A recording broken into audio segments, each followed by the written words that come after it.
Item ಯಾವುದೇ ಇರಲಿ try ಮಾಡಿ ಆಚಿ ಚಿಕನ್ ಮಸಾಲಾ. ಆಚಿ ಚಿಕನ್ ಮಸಾಲಾ. ತ್ಯಾಗರಾಜ್ ಅವರು ಯಾಕೆ ಕಾರ್ಮಿಕರು ಕಸ ಸಂಗ್ರಹ ಮಾಡ್ತಿಲ್ಲ?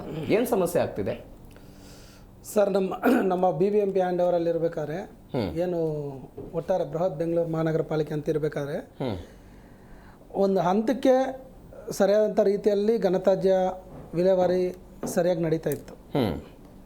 5 ಪಾಲಿಕೆಗಳಾದಮೇಲೆ ಅದರಲ್ಲೂ 2021ರಲ್ಲಿ BSW ಅಂತ ಕಂಪನಿ ಆದಮೇಲೆ ನಮ್ಮ ರಾಮಲಿಂಗೇಗೌಡರು ಹೇಳ್ದಂಗೆ ಅದಕ್ಕೆ ಅಪ್ಪನೂ ಇಲ್ಲ ಅಮ್ಮನೂ ಇಲ್ಲ, ನಿಜಾನೇ ಅದು.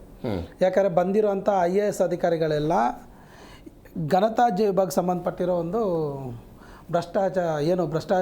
ಘನತ್ಯಾಜ್ಯ ವಿಭಾಗದಲ್ಲಿ ಏನು ಭ್ರಷ್ಟಾಚಾರ ನಡೆಯುತ್ತೆ ಅದನ್ನು ಅಚ್ಚುಕಟ್ಟಾಗಿ ಮೇಂಟೈನ್ ಮಾಡ್ಕೊಂಡು ಎಲ್ಲ ದುಡ್ಡನ್ನ ಲೂಟಿ ಹೊಡೆಯೋಕ್ಕೆ ಬಂದಿದ್ದಾರೆ. ಅಷ್ಟೇ ಬಿಟ್ಟರೆ ಇಲ್ಲಿ ಸಾರ್ವಜನಿಕರ ಆರೋಗ್ಯ ಕಾಪಾಡಬೇಕು, ಮತ್ತು ಇಲ್ಲಿ ಕೆಲಸ ಮಾಡೋಂಥ ಕಾರ್ಮಿಕರ ಜೀವನನ ಭದ್ರತೆ ಕೊಡಬೇಕು ಕೆಲಸಕ್ಕೆ, ಮತ್ತು ಏನು ಸರಿಯಾದಂಥ ರೀತಿಯಲ್ಲಿ ಘನತ್ಯಾಜ್ಯ ಹೊರಗಡೆ ಹೋಗ್ಬೇಕನ್ನೋ ಒಂದು ಸದುದ್ದೇಶ ಯಾರಲ್ಲೂ ಇಲ್ಲ.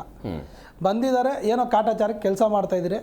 ಇಲ್ಲಿ ಇದರಲ್ಲಿ ದುಡ್ಡಿದೆ, ಸಾವಿರಾರು ಕೋಟಿ. ಈಗ ಹೋದ ವರ್ಷ ಹೇಳ್ದಂಗೆ 1400 ಕೋಟಿ ಇದೆ. ಅದರಲ್ಲಿ ನಮ್ಗೆ ಎಷ್ಟು ಪಾಲು ತಗೊಳ್ಳೋಣ ಅಷ್ಟೇ ಕಾನ್ಸೆಪ್ಟ್ ಇಟ್ಕೊಂಡು ಬರ್ತಾ ಇರೋದು.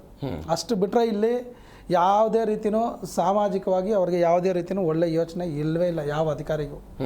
ನೀವು ಅದರಲ್ಲಿ ಯಾರು ಮ್ಯಾನೇಜಿಂಗ್ ಡೈರೆಕ್ಟರ್ ಬರ್ತಾರೆ, CEO ಬರ್ತಾರೆ, DGMಗಳು ಬರ್ತಾರೆ, ಮತ್ತು AGMಗಳು ಬರ್ತಾರೆ. ಇವರೆಲ್ಲರೂ ದುಡ್ಡನ್ನ ಲೂಟಿ ಹೊಡಿಯೋಕ್ಕೆ ಬಂದಿರೋದು ಬಿಟ್ಟರೆ ಇಲ್ಲಿ ನಿಜವಾಗ್ಲೂ ಹೇಳ್ತಾ ಇದ್ದೀನಿ, ಗ್ಯಾರ್ಬೇಜ್ನ ಹೊರಗಡೆ ತಗೊಂಡೋಗಿ ಸರಿಯಾದಂಥ ರೀತಿಯಲ್ಲಿ ಸಂಸ್ಕರಣೆ ಮಾಡಿಬಿಟ್ಟು ಅದನ್ನು ಇತ್ಯರ್ಥ ಮಾಡೋಣ ಅನ್ನೋದಿಲ್ಲ. ಸಮಸ್ಯೆನ ಉದ್ಭವ ಮಾಡ್ಕೊಂಡು ಹೋಗ್ತಾಯಿದ್ದಾರೆ. ಈಗ ಮನೆ ಕಸನ ಯಾಕೆ ನೀವು ತಗೊಂಡೋಗೋಕೆ ಆಗ್ತಾಯಿಲ್ಲ ಅಂತ ಹೇಳ್ತಾ ಇದ್ದೀರಾ? ಬೆಳಿಗ್ಗೆ ನಮ್ಮವ್ರಿಗೆ 5:30ಗೆ ಡ್ಯೂಟಿನ ಫಿಕ್ಸ್ ಮಾಡಿದ್ದಾರೆ. 6:30 ಒಳಗಡೆ ಎಲ್ಲ ಹೋಗಿ ಮನೆಗೂ ಕಸ ಸಂಗ್ರಹಣೆ ಮಾಡಬೇಕು, ಪ್ರಾರಂಭ ಮಾಡಬೇಕು ಅಂಥೇಳಿ. ನಮ್ಮ ಮನೆಗಳಿಂದ ಎಲ್ಲರೂ ಕಸ ಸಂಗ್ರಹಣೆ ಮಾಡ್ತಾ ಇದ್ದಾರೆ ರೆಗ್ಯುಲರಾಗಿ. ಆದರೆ ಈ ಕಸ ಸಂಗ್ರಹಣೆ ಮಾಡೋಂಥ ಸಮಯದಲ್ಲಿ ಏನು ಈಗ ಶಿಫ್ಟ್ಗಳು ನಿಮಗೂ ಗೊತ್ತಿದೆ ಎಲ್ಲ. ಇವತ್ತು ಸಿಟಿ IT-BT ಸಿಟಿ ಯಾವ ರೀತಿ ಡೆವಲಪ್ಮೆಂಟ್ ಆಗಿದೆ ಅಂತ. ಮನೆಗೂ ಹೋಗಿ ಅವೇರ್ನೆಸ್ ಕೊಡಬೇಕಾಗಿರೋ ಜವಾಬ್ದಾರಿ ಯಾರ್ದಿತ್ತು? BSW ಹೇಳ್ದಿತ್ತು. ಅವರು ಯಾವುದಾದ್ರು ಒಂದು ಸ್ಟಾಫ್ನ ಸಪ್ರೇಟಾಗಿ ನೇಮಿಸಿದ್ದಾರೆ ಇದುವರೆಗೂ. ಓಕೆ, ಅಂದರೆ ಮನೆಗೂ ಹೋಗಿ ಹಸಿ ಕಸ ಕೊಡಿ, ಒಣ ಕಸ ಕೊಡಿ ಅಂತೇಳಿ ಆಡಿಯೋ ಹೇಳಿದ್ರೆ ಬರಲ್ಲ. ಮನೆಗೂ ಅವೇರ್ನೆಸ್ ಕೊಡಬೇಕು, ಯಾವ ರೀತಿ ಬೇರ್ಪಡಿಸ್ಬೇಕು, ಯಾವ ರೀತಿ ಅಂತೇಳಿ. ಆ ಥರ ಕಾರ್ಯಕ್ರಮಗಳು ಹಾಕ್ಕೊಂಡಿಲ್ಲ. ಒಂದನೇದು. ಎರಡನೇದು ಬಂದ್ಬಿಟ್ಟು ಗಸ್ತು ಮಾರ್ಷಲ್ಗಳನ್ನ ಸೆಲೆಕ್ಟ್ ಮಾಡಿದ್ದಾರೆ. ಆದರೆ ಕಸದ ಏನು ಬ್ಲ್ಯಾಕ್ ಸ್ಪಾಟ್ಗಳು ನಿರ್ಮಾಣ ಆಗುತ್ತೆ, ಎಲ್ಲರೂ ತಂದು ಕಸ ಸುರಿತಾರೆ. ಅವ್ರಿಗೆ ಅವೇರ್ನೆಸ್ ಕೊಡೋದ್ರ ಜೊತೆಗೆ ಅಲ್ಲಿ ಇನ್ನೊಂದು ಸತಿ ಬ್ಲ್ಯಾಕ್ ಸ್ಪಾಟ್ ಉದ್ಭವ ಆಗದೇ ಇರೋ ರೀತಿಯಲ್ಲಿ ಅದನ್ನು ನಿರ್ಮೂಲನೆ ಮಾಡಬೇಕು. ಇವ್ರೇನು ಮಾಡ್ತಾರೆ, ನೈಟ್ ಹೊತ್ತಲ್ಲಿ ಗಸ್ತು ಇರಬೇಕಾಗತ್ತೆ. ಇವ್ರು ಆ ಗಸ್ತನ್ನ ಇಳಿದೆ ಬರೀ ಮನೆಗಳಿಗೆ ಹೋಗಿ ಮಲ್ಕೊತಾರೆ. ಒಂದು 25,000ರಿಂದ 28,000 ಸಾವಿರ ಸುಮ್ಮನೆ ಪುಕ್ಸಾಟೆ ಸಂಬಳ ಕೊಡ್ತಾ ಇದ್ದಾರೆ. ಮಾರ್ಷಲ್ಗಳಿಗೆ ಸುಮ್ಮನೆ ಪುಕ್ಸಾಟೆ ಸಂಬಳ ಕೊಡ್ತಾ ಇದ್ದಾರೆ. ಇಲ್ಲಿ 1,400 ಕೋಟಿ BSWನಿಂದ ಪ್ರತಿ ವರ್ಷವೂ ರಿಲೀಸ್ ಆಗುತ್ತೆ ಗುತ್ತಿಗೆದಾರರಿಗೆ. ಅದರಲ್ಲಿ ಪರ್ಸೆಂಟೇಜ್ ಲೆಕ್ಕಾಚಾರದಲ್ಲಿ ನೋಡಿದಾಗ ಹತ್ರ ಇವರೇ ಒಂದು 300-400 ಕೋಟಿ ಪರ್ಸೆಂಟೇಜಾಗಿ ತಗೊಂಡಿರ್ತಾರೆ. ಇನ್ನು 1,000 ಕೋಟಿಯಲ್ಲಿ ಅವ್ರು ಹೆಂಗೆ ನಿರ್ವಹಣೆ ಮಾಡಬೇಕು, ಪೆಟ್ರೋಲ್ ಡೀಸೆಲ್ಗಳು ಹೆಂಗೆ ಮಾಡಬೇಕು, ಹುಡುಗರು ಸ್ಯಾಲ್ರಿಗಳು ಹೆಂಗೆ ಕೊಡಬೇಕು ಅಂತ ಹೇಳ್ಬಿಟ್ಟು ಇವರು ಕಡಿಮೆ ಜನರ ಹತ್ರ ಕೆಲಸ ಮಾಡಿಸ್ತಾರೆ. ಅಂದರೆ ನೀವು ಎಲ್ಲೇ ಹೋಗಿ ನೋಡಿ, ಮ್ಯಾಕ್ಸಿಮಮ್ ಅಂದರೆ 6,000 ರಿಂದ 7,000 ಜನ ಒಳಗಡೆ ಕೆಲಸ ಮಾಡ್ತಾ ಇರೋದು. ಆದರೆ ಬೆಂಗಳೂರಲ್ಲಿ ಕೆಲಸ ಮಾಡಬೇಕಾಗಿರೋದು 12,800 ಜನ ಕೆಲಸ ಮಾಡಬೇಕು. ಎಷ್ಟು? 12,800 ಜನ ಕೆಲಸ ಮಾಡಬೇಕು. ಇವ್ರು ಬರೀ ಎಷ್ಟು 55% ಮಾತ್ರ ಕಾರ್ಮಿಕರನ್ನ ಇಟ್ಕೊಂಡು ಕೆಲಸ ಮಾಡ್ತಾಯಿದ್ರೆ ನಿಮಗೆ ಕಸ ಎಲ್ಲಿ ಪ್ರತಿ ಮನೆದು ತಗೊಳಕ್ಕಾಗತ್ತೆ? ಮತ್ತು ಗಾಡಿಗಳು ಕೂಡ ಅಷ್ಟೇ. ಒಟ್ಟು 6,400 ಗಾಡಿಗಳು ಓಡಾಡಬೇಕು ಬೆಂಗಳೂರಲ್ಲಿ. 6,400 ಗಾಡಿ. ಯಾಕಂದರೆ ಪ್ರತಿದಿನ 5,600 16% ಲೀವ್ ರಿಲೀವರ್ಸು ಗಾಡಿಗಳು ಕೂಡ ನಮಗೆ ಸೇರಿದ್ರೆ 6,400 ಗಾಡಿಗಳು ಓಡಾಡಬೇಕು. ಆ 6,400 ಗಾಡಿಗಳಲ್ಲಿ ಇವ್ರು ಸರಾಸರಿ ಅಂದರೆ ಇವತ್ತಿಗೂ ಹೇಳ್ತಾ ಇದ್ದೀನಿ ಸರ್, ಬರೀ ಒಂದು 3,000ರಿಂದ 4,000 ಆಟೋ ಟಿಪ್ಪರ್ಗಳು ಮಾತ್ರ ಓಡಾಡ್ತಾ ಇರೋದು. ಮಿಕ್ಕಿರೋ 2,000-2,500 ಆಟೋಗಳು ಓಡಾಡ್ತಾನೆ ಇಲ್ಲ. ಎಲ್ಲ ಬೋಗಸ್ ಬಿಲ್, ಎಲ್ಲ ಇಲ್ಲಿಗಲ್ ಆಗಿ ಬಿಲ್ ಮಾಡ್ತಾರೆ. ಹೌದು. ಒಂದು ಆಟೋಗೆ ಬಂದು ಒಬ್ಬ ಡ್ರೈವರು, ಒಬ್ಬ ಕ್ಲೀನರ್ ಇರಬೇಕು. ಇವರು ಅದನ್ನು ಪಾಲಿಸ್ತಾ ಇಲ್ಲ.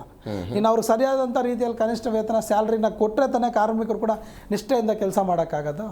ಆ ಕಾರ್ಮಿಕರಿಗೆ ಸರಿಯಾದಂಥ ರೀತಿಯಲ್ಲಿ ಸಂಬಳನೂ ಕೊಡೋಕೆ ತಯಾರಿಲ್ವಲ್ಲ.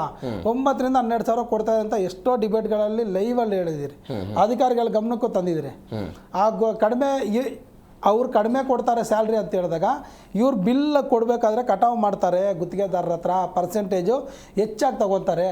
ಅವ್ರು ಪರ್ಸೆಂಟೇಜ್ ಹೆಚ್ಚಾಗಿ ಕೊಟ್ಬಿಟ್ಟು ಸಂಬಳನೂ ಕರೆಕ್ಟಾಗಿ ಹೆಂಗೆ ಕೊಡಬೇಕು ಅಂತ ಹೇಳ್ಬಿಟ್ಟು ಗುತ್ತಿಗೆದಾರರು ಆ ಬರೆನ ಯಾರ ಮೇಲೆ ಎಳಿತಾರೆ? ಕಾರ್ಮಿಕರ ಮೇಲೆ ನಮ್ಮ ಮೇಲೆ ಎಳಿತಾರೆ. ಆಗ ನಮ್ಗೇನಾಗತ್ತೆ, ಕೆಲಸ ಮಾಡೋಕ್ಕಾಗಲ್ಲ.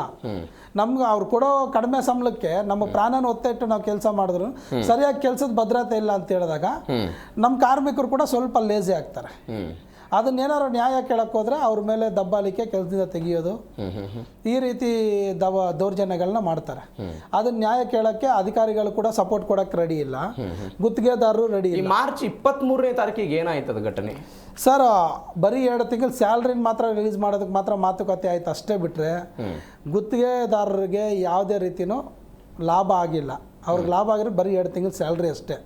ಇವ್ರಿಗೂ ಅಷ್ಟೇ ಏನು ಸಂಬಂಧ, ಏನು ನಾವು ಅವತ್ತು ಮಾತಾಡಿದ್ವಿ, ಕಸನ ಬೇರ್ಪಡಿಸಿ ಕೊಡಬೇಕು ಅಂತ ಹೇಳ್ಬಿಟ್ಟು ಅದ್ರ ಬಗ್ಗೆ ಎಲ್ಲೂ ಚರ್ಚೆ ಆಗಿಲ್ಲ. ಕಸನ ಬೇರ್ಪಡಿಸಿ ಕೊಡಬೇಕಂತ ಹೇಳಿದಾಗ ಕಾರ್ಮಿಕರು ಬೇರ್ಪಡಿಸಿ ಕೊಡೋಂಗಿಲ್ಲ. ನಾವು ಸುಮಾರು ವರ್ಷಗಳಿಂದ ನೋಡ್ಕೊಂಡ್ಬಂದಿದ್ರಿ, ಇವರು MOUಗಳನ್ನೆಲ್ಲ ನೋಡ್ಕೊಂಡ್ಬಂದಿದ್ದೀರಿ. ಇವರು ಯಾವತ್ತೇ ಆಗಲಿ ಬೇರ್ಪಡಿಸಿ ಕೊಡೋ ಅವಶ್ಯಕತೆ ಇಲ್ಲ. ಇವರು ಟ್ರಾನ್ಸ್ಫರ್ ಸ್ಟೇಷನ್ಗಳನ್ನ ಇವಾಗ ಹೊಸದಾಗಿ ನಿರ್ಮಾಣ ಮಾಡಿದ್ದಾರೆ, ನಿಮಗೂ ಗೊತ್ತಿದೆ. ಆ ಟ್ರಾನ್ಸ್ಫರ್ ಸ್ಟೇಷನ್ಗಳಲ್ಲೇ ಬೇರ್ಪಡಿಸ್ಬೇಕು ಮಿಕ್ಸ್ ಆಗಿ ಬಂದಿರೋಂಥ ಕಸನ. ಒಂದು ವೇಳೆ ಪ್ರಾಥಮಿಕ ಹಂತದಲ್ಲಿ ಎಲ್ಲಿ ಮನೆಗಳಿಂದನೇ ಬೇರ್ಪಡಿಸಿ ಕೊಡಬೇಕು. ಸೆಂಟ್ರಲ್ ಇವ್ರು ಏನಂದ್ರೆ ಬರೀ ಕಸನ ತಗೊಳ್ಳೋದು, ಟ್ರಾನ್ಸ್ಫರ್ ಸ್ಟೇಷನ್ಗಳಿಗೆ ಕೊಡಬೇಕು. ಹೇಳ್ತಾ ಇದ್ದಾರೆ ಇವ್ರು ಸಂಗ್ರಹ ಮಾಡುವಾಗ್ಲೇನೆ ಮಿಶ್ರ ಕಸವನ್ನು ಸಂಗ್ರಹ ಮಾಡ್ತಿದ್ದಾರೆ ಅಂತ. ಹೌದು, ನೀವು ಅವೇರ್ನೆಸ್ ಕೊಟ್ಟರೆ ತಾನೆ ಮಿಶ್ರ ಸಂಗ್ರಹ ಕಸ ಬರದೇ ಇರೋದು. ಓಕೆ, ನೀವು ಅವೇರ್ನೆಸ್ ಕೊಡ್ತಾ ಇಲ್ವಲ್ಲ, ಅವೇರ್ನೆಸ್ ನೀವು ಕಾರ್ಯಕ್ರಮಗಳೇ ಹಾಕೊಂತ ಇಲ್ವಲ್ಲ. ಆ ಕೆಲಸ ಗುತ್ತಿಗೆದಾರರು ಮಾಡಬೇಕು. ಗುತ್ತಿಗೆದಾರರಿಗೆ ಸಂಬಂಧ ಇಲ್ಲ. ಹೇಳಿ ಗುತ್ತಿಗೆದಾರರು ಬಂದ್ಬಿಟ್ಟು ಸೆಗ್ರಿಗೇಷನ್ ಮಾಡೋದ್ರ ಬಗ್ಗೆ ಗುತ್ತಿಗೆದಾರಕ್ಕೆ ಸಂಬಂಧ ಇಲ್ಲ. ಓಕೆ, BSWM ಮಾತ್ರ ಸಂಬಂಧ ಇರೋದು. ಅಲ್ಲಿರುವಂತ ಅಧಿಕಾರಿಗಳು ಅದಕ್ಕೆ ಕಾರ್ಯಕ್ರಮ ಹಾಕೋಬೇಕು, ಅದಕ್ಕೆ ಒಂದು ಸ್ಟಾಫ್ ನ ನಿಗದಿ ಮಾಡಬೇಕು. ಒಂದೊಂದು ವಾರ್ಡ್ಗೆ ಒಬ್ಬೊಬ್ಬರನ್ನ ಇಬ್ಬರನ್ನ ನಿಗದಿ ಮಾಡಿ, ಇಲ್ಲ ಒಂದು ತಂಡನ ನಿಗದಿ ಮಾಡಿಬಿಟ್ಟು ಪ್ರತಿ ವಾರ್ಡ್ಗಳಲ್ಲೂ ಪ್ರತಿ ಮನೆಗೂ ಅವೇರ್ನೆಸ್ ಕೊಡಬೇಕು. ಹಸಿ ಕಸ, ಒಣ ಕಸ ಈ ರೀತಿ ಬೇರ್ಪಡಿಸಿ ಕೊಡಿ, ಈ ಕಸನ ಇಷ್ಟೇ ಟೈಮ್ ಬರುತ್ತೆ ನೀವು ಆಟೋಗಳಿಗೆ ಕೊಡಿ ಅಂತೇಳಿ ಅವೇರ್ನೆಸ್ ಕೊಡಬೇಕಾಗಿರೋದು ಬಂದ್ಬಿಟ್ಟು ಗುತ್ತಿಗೆದಾರರಲ್ಲ, ಕಾರ್ಮಿಕರಲ್ಲ. BBMP ಏನು BSWM ಒಂದು ಕಾರ್ಯಕ್ರಮನ ಹಮ್ಮಿಕೊಂಡು ಅದನ್ನ ಯಾರಿಗೆಲ್ಲ ಈಗ ಲಿಂಕ್ ವರ್ಕರ್ಗಳು ಈ ಥರ ಎಲ್ಲ ನೇಮಿಸ್ತಾರಲ್ಲ ಅಂಥವ್ರನ್ನ ತಗೊಂಡು ಅದಕ್ಕೆ ನೇಮಿಸ್ಬಿಟ್ಟು ಅದರಿಂದ ಅವೇರ್ನೆಸ್ ಕೊಡಬೇಕು. ಆಗ ಕಸ ಬೇರ್ಪಡಾಗತ್ತೆ, ಆಗ ವಿಲೇವಾರಿ ಕೂಡ ಸರಿಯಾಗಿ ನಡೆಯುತ್ತೆ. ಇಲ್ಲಿ ಬ್ಲ್ಯಾಕ್ ಸ್ಪಾಟ್ಗಳು ಉದ್ಭವ ಆಗೋದಕ್ಕೆ ಕಾರಣ ಬಂದ್ಬಿಟ್ಟು ಮಾರ್ಷಲ್ಸ್ಗಳು. ಇಲ್ಲಿ ಬ್ಲ್ಯಾಕ್ ಸ್ಪಾಟ್ಗಳು ಏನು ಹಸಿ ಕಸ ಮತ್ತು ಒಣ ಕಸ ಬೇರ್ಪಡಿಸದೆ ಬರ್ತಾ ಇರೋದಕ್ಕೆ ಕಾರಣ ಬಂದ್ಬಿಟ್ಟು ಅಧಿಕಾರಿಗಳು. ಇಲ್ಲಿ ಸೆಂಟ್ರಲ್ ಬಲಿಪಶುಗಳಾಗಿ ಮಾಡ್ತಾ ಇರೋದು ಕಾರ್ಮಿಕರನ್ನ. ಇವತ್ತು ನಿಮ್ಗೂ ಗೊತ್ತಿದೆ, ಮೊನ್ನೆಲ್ಲ ಫೋಟೋಸ್ ಎಲ್ಲ ಕೊಟ್ಟಿದ್ದೆ, ನಿಮಗೂ ನೋಡಿರ್ತೀರ. ಎಲ್ಲ ಇನ್ಫೆಕ್ಷನ್ ಆಗ್ಬಿಟ್ಟು ಬಾಡಿ ಎಲ್ಲ ಕೊಳ್ತೋಗಿದೆ ನಮ್ಮ ಕಾರ್ಮಿಕರಿಗೆ, ಮತ್ತೆ ಕೈಯೆಲ್ಲ ಕೊಳ್ತೋಗಿದೆ. ಇದೆಲ್ಲ ಯಾರಿಂದ ಸಾಧ್ಯ? BSWM ಅಧಿಕಾರಿಗಳಿಂದ ಕಾರಣ ಇದೆಲ್ಲ.